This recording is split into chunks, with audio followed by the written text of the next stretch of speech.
느헤미야서 11장의 말씀을 묵상합니다. 느헤미야서 11장과 12장은 예루살렘 성벽을 건축한 후에 숨가쁘게 돌아가는 역사의 틈바구니 속에서 새로운 역사의 흐름을 만들어냈던 사람들의 이름과 역할을 기록하고 있습니다.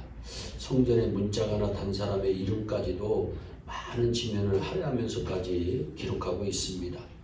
이는 그들의 헌신을 잊지 않으시는 하나님의 의도에 따른 것이라고 보아야 합니다. 이들은 자원하는 마음으로 자기 삶을 헌신했습니다. 여러분이 알다시피 이미 예루살렘은 폐허가 되었습니다. 느헤미야서 7장 4절에 보면 그 성은 광대하고 거민은 희소하여 가옥을 오히려 건축하지 못하였다고 말씀합니다.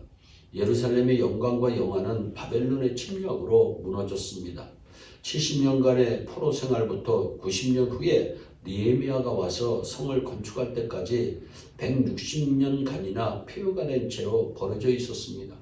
70년간의 포로기 이후에 성을 재건하겠다고 사람들이 돌아왔던 적이 있으나 또 적들이 쳐들어와 일부 회복해 놓은 것마저 무너뜨렸습니다. 그래서 풀과 무너진 벽돌, 옛날 화려했던 자네들만 나뒹구는 참혹한 곳이었습니다. 문제는 성을 건축했어도 성에 거할 사람들이 없었다는 것입니다. 성에 거한다는 것은 적들이 쳐들어올 때 제일 먼저 공격의 대상이 될 뿐 아니라 기본적인 생활을 포기하고 황무지를 개척하는 일에 헌신해야 함을 의미했기 때문입니다. 1절 말씀을 보면 두목들 즉 지도자들이 거했음을 알 수 있습니다. 이들에게는 성에 거하는 조건으로 상여금이 주어졌기 때문에 의무적으로 거하면서 성을 지킵니다. 그러나 이것만으로는 어림없기에 제비뽑기를 해서 성 외곽에 사는 사람들 중 10분의 1을 성 안으로 이주시켰습니다. 그러나 오늘 우리가 주목하고 싶은 것은 이들이 아닙니다. 나머지 10분의 9 제비 뽑히지 않은 성 외곽에 부유하고 사치스럽게 살던 사람들 중에 일어난 놀라운 변화입니다. 자원하는 마음이 생긴 사람들입니다. 자원하는 마음이 생긴 사람이란 내적으로 새로운 충동과 변화가 일어난 사람, 성령의 감동을 받은 사람을 말합니다. 아쉬울 것 없이 편안한 생활을 하고 있었지만 불같이 뜨거운 마음을 견딜 수 없어서 안락한 삶을 포기하고 예루살렘 성 안으로 이주하기 시작했다고 성경은 말씀합니다. 느헤미야는 이렇게 자원하는 자들, 안락함과 기득권을 포기하고 무너진 조국을 위하여 자기 삶을 던지는 이들이야말로 진정 복 있는 사람이라고 말씀합니다. 역사적으로 수동적인 사람 수천 명, 수만 명이 자원하는 몇 사람에 의해 움직였다는 사실을 알고 계십니까? 살아있는 소수가 중요합니다. 헌신적인 소수가 중요합니다. 저들의 눈물과 기도를 통해 하나님은 하나님의 역사를 만들어 가실 것입니다. 저는 확신합니다. 내 일이 아닙니다. 하나님의 일입니다. 교회의 일이 아닙니다. 내 일입니다. 국가의 일이 아닙니다. 바로 내 일입니다. 하나님께서 허락하신 내 사명입니다. 라고 받아들이며 기도와 삶의 현장에서 최선을 다하는 자원하는 사람들을 통해 가장 깊은 절망에서도 하나님은 당신의 역사를 만드실 것을 확신합니다. 둘째로 이들은 성전의 일을 맡아 섬깁니다. 11장 10절에서 12절에 보면 이들이 성전 안의 사역에 헌신했던 것을 알 수가 있습니다. 셋째, 이들 중에는 기도하는 무리가 있었습니다. 17절 말씀에 또 아삽의 증손 삽디의 손자 미가의 아들 마따냐니 저는 기도할 때에 감사하는 말씀을 인도하는 어른이 되었다고 말씀합니다. 기도할 때 말씀을 인도하는 지도자였다고 말합니다.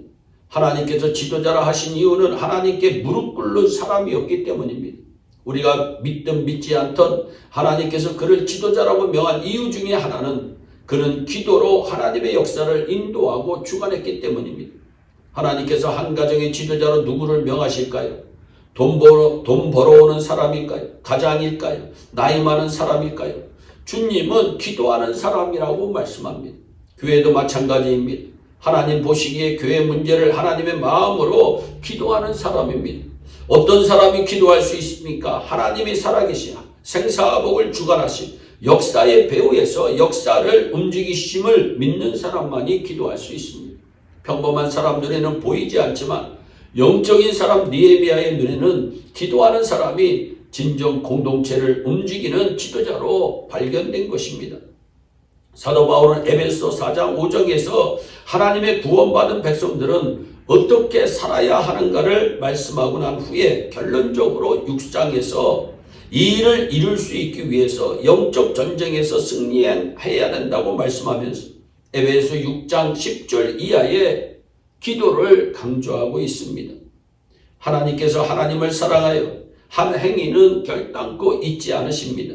사람들에게는 쉽게 지나칠 수 있는 것이라 할지라도 느헤미야와 같이 영적으로 예리한 사람들을 통해 하나님의 역사책에 반드시 기록될 것입니다.